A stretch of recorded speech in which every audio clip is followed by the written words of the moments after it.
الحمد لله يعني خلقك الزور رولا مزقوطة كان كاتم وخريجي عبادات كلنا خريجي شونير خريجي بارانا وانا بو امدي خواي قولا هم عبادة كان يلو هم دعاء كان عشان قبول بك پیغمبر صلى الله عليه وسلم دد شوكاني اخيري رمضان بخويو مالو خزاني وهل وها مسلمان شي تدا اقدار كديتوا كوا عبادتي تدا بكن ولا برو شو تدايا لو شو في قلت شو قدر لو شو أخوي تبارك وتعالى هم قرآني للوح المحفوظ دابز عند أبو أسمان كم وبيروزي ماجي رمضانش لبرو ماجي قرآن شهر رمضان الذي أنزل فيه القرآن قرآن تدابزي ودوز القرآن تدابزي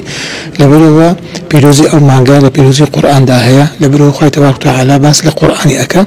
كوا كتاب أخوي يقول فرمي كتاب أنزلناه إليك مبارك أخوي يقول فرمي قرآن كتاب شيء مبارك كلب ما دابزان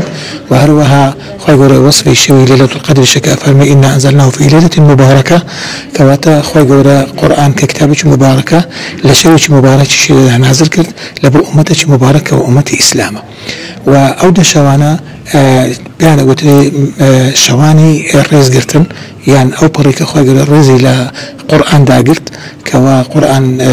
رزدي جلال رب العالمين شو كلامي رب العالمين وأزرب هذاش لي أو شوش كوا ليلة القدر كوا شوي رز قرتني أخوي يقول لي القرآن أزرب هذاش لي أو شوش بهذا الماك زيادة بس باي شوي قدر لا تواي مسلمان ذهان كين معلومي ذنابتانا منطقة موكو تواوي منطقة كانوا تري وشوين كان تري كردستان وجيهان أو دشوانا زور بقر مغوري بيشواتلو دشوانا أكن والشوي قدر لبر أوي بيروزا تنك الشوي نازل بني قرآن والشوي نازل بني ملائكة كان إخوة رب العالمين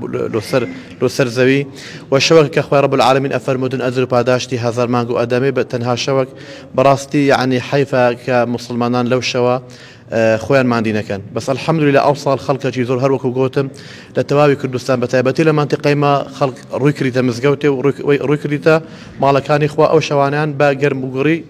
بريكرديا أخوي رب العالمين القرآن أفرموتن إنا أنزلناه في ليلة مباركة إنا كنا منذرين ولا تشترد أفرموتن ليلة القدر خير من 1000 شهر كأو بيامي أداة عبدي أخوي رب العالمين كأفرمو أي عبدي من أمن تنها بشوك ما نوتلو من بشوك عبادته من بشوك خوا برسيتو من أمن أزر باداشتي 83 سال أدمي أزر باداشتي هزار ما قد أدمي أو عبدا راستو خويلي دي كجرم قرش بيو ديار بيتن لبر أوي تنك تنها شوك بعبادتي شوك أتو هزار ما قد بروسريتن أو عبدا جرم قريب وديار أبيتو كمذبول بخوي ما عندي بكاتن لأخوة رب العالمين صحابي قلت خدمة بيغمبر صلى الله عليه وسلم صحابتي بالتمني بير أبت أي بيغمبر إخوة صلى الله عليه وسلم أمن بير بصارات فيما نتوان هرد الشوكان هسموا بيغمبر إخوة صلى الله عليه وسلم أفرموتن عليك بسبعة عشرين بدأت الشواب استحفظوا بقرة أو دليل ما أنهيا بالله بيغمبر إخوة صلى الله عليه وسلم دختي كتولة سر هرد الشوكان بالله مزربيع علماء أفرمون كالشيء بيستحفظ والله أعلم.